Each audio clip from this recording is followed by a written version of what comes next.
নমস্কার বন্ধুরা, আজকে আমি বলবো আমার চ্যানেলে আপনাদেরকে আর একটা নতুন বিষয়, সেটা হলো আমরা এর আগে রাক্ষসগণ দেবগণ সম্পর্কে আলোচনা করেছি। আজকে আলোচনা করব নরগণ সম্পর্কে। তো নরগণের কী কী বৈশিষ্ট্য আছে এবং কিভাবে আপনারা বুঝতে পারবেন এই মানুষটি নরগণের, সেই ব্যাপারেই আজকে আমার আলোচনা। আমার চ্যানেল সৌভাগ্যস্ত, প্লিজ সাবস্ক্রাইব করবেন, সঙ্গে থাকবেন এবং লাইক শেয়ার করে অবশ্যই আমাকে অনুপ্রাণিত করবেন। তো কী কী নক্ষত্রে জন্ম হলে, জন্ম নক্ষত্র কী কী থাকলে সেই মানুষটা এই নরগণের অধিকারী হয়, আগে প্রথমে চলুন সেইটা জেনে নেওয়া যাক। প্রথমে এই নক্ষত্রের ব্যাপারে আপনাদের বলব। আমাদের যখন জন্ম হয় প্রত্যেকটা জাতক বা জাতিকার, তখন কিছু কিছু নক্ষত্র থাকে। এই নক্ষত্রগুলোর মধ্যে আমাদের বোঝা যায় যে সে কোন গণের অধিকারী হবে। তো সেরকমই কিছু নক্ষত্রের কথা প্রথমে যেমন বলবো, আমাদের ভরিণ নক্ষত্র, তারপরে উত্তরসারা, পূর্বসারা, রোহিণী, আদ্রা, পূর্ব ফাল্গুনী, উত্তর ফাল্গুনী, তারপরে উত্তর ভাদ্রপদ, পূর্ব ভাদ্রপদ ইত্যাদি নক্ষত্রের যারা জাতক জাতিকা হয়, যাদের জন্ম নক্ষত্র থাকে, তারা কিন্তু নরগণের মানুষজন হয়ে থাকে। এখন নরগণের মানুষদের বৈশিষ্ট্যগুলো কী কী, এদের গুণাবলী বা কী কী? এরা আপনার রাক্ষস আর ওই দেবগণের মাঝামাঝি একটা ব্যাপার। মানে রাক্ষসকণের মতো উগ্রতা যদি বলেন বা কোয়ালিটিও যদি বলেন, সেগুলো যেমন এদের থাকে না, তেমন আবার দেবগণের মতো মহানুভবতাও হয়তো কিছু কিছু ক্ষেত্রে আমরা অভাব দেখতে পাই। তবে এই গণের মানুষজনের মধ্যে বাস্তব জ্ঞান অতিরিক্ত বেশি থাকে। এরা বাস্তব বিচার করে তবেই সেই কাজটায় এগোয়। এই এত প্র্যাকটিক্যালিটির জন্য কখনো কখনো এই বাস্তবতার বিচার করতে গিয়ে এদের একটু সমস্যায় পড়তে হয়। মানে কোনো একটা হঠতালিকা সিদ্ধান্ত নিয়ে নিল, হঠাৎ করে একটা সিদ্ধান্ত, তখন একটু গণ্ডগোলে পড়ে যায়। এই জন্য এদের যে কোনো সিদ্ধান্ত নেওয়ার আগে একটু আলোচনা বাড়ির মানুষের সঙ্গে বা এদের যারা খুব কাছের জন, তাদের সঙ্গে একটু আলোচনার প্রয়োজন আছে। এটা হলো প্রথম ব্যাপার। দ্বিতীয় হলো, এরা কিন্তু মানুষ হিসাবে যথেষ্টই ভালো, সবার সঙ্গে মানিয়ে নেয়, কিন্তু কখনো কখনো না এরা একটু উগ্র, কখনো কখনো আবার একদম প্রোলাইট। এই দুটো সংমিশ্রণ এদের মধ্যে দেখা যায়।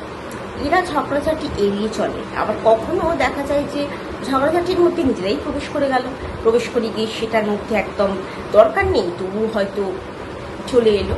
এরা কিন্তু ধন ও সম্পদ সঞ্চয় করতে খুব ভালো পারে, এরা জমাতে পারে ভালো, এরা যে কোনো জিনিসটাকে সঞ্চয় প্রবণতা এদের খুব ভালো বেশি।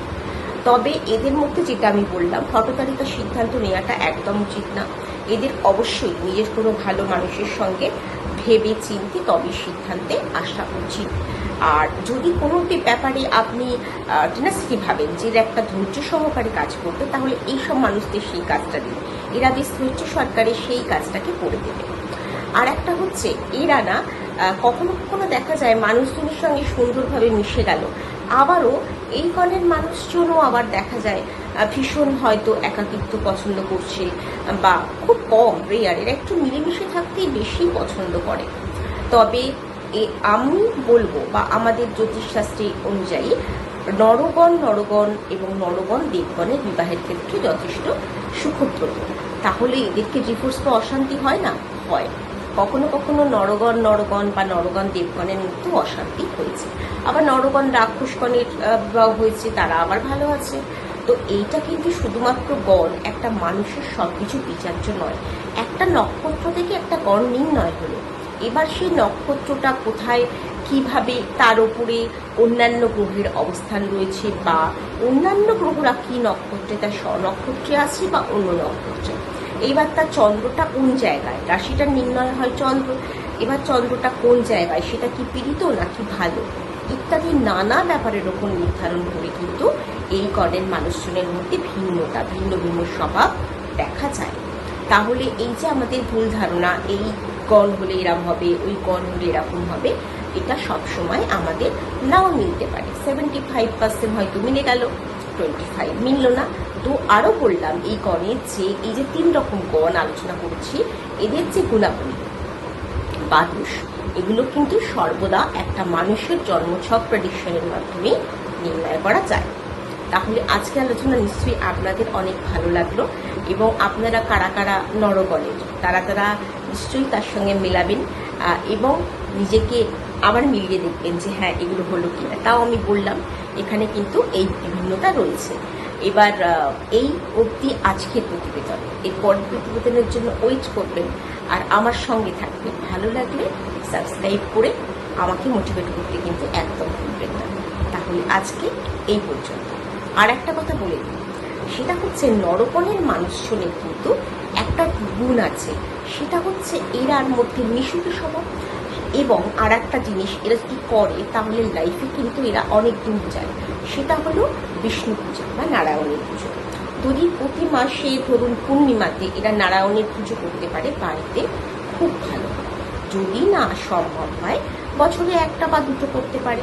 কোথাও পুজো করছে জেনে সেখানে কিছু মূল্য ধরে দিল বা প্রসাদ খেলো, এটাও কিন্তু তাদের খুব খুব ভালো জীবন দেয়, উন্নতি হয়। ওম নমো ভগবতে বাসুদেবম এই মন্ত্রটা প্রত্যেক দিন যদি চান ছড়া করতে পারে নরকনের মানুষজন 11 বার, 108 বার, 21 বার, যেটা তাদের পক্ষে কমফোর্টেবল করতে পারে, ভালো হবে।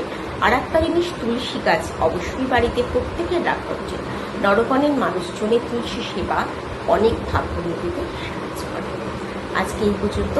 তাহলে আজকের মতো এখানেই শেষ করছি, সঙ্গে থাকবে।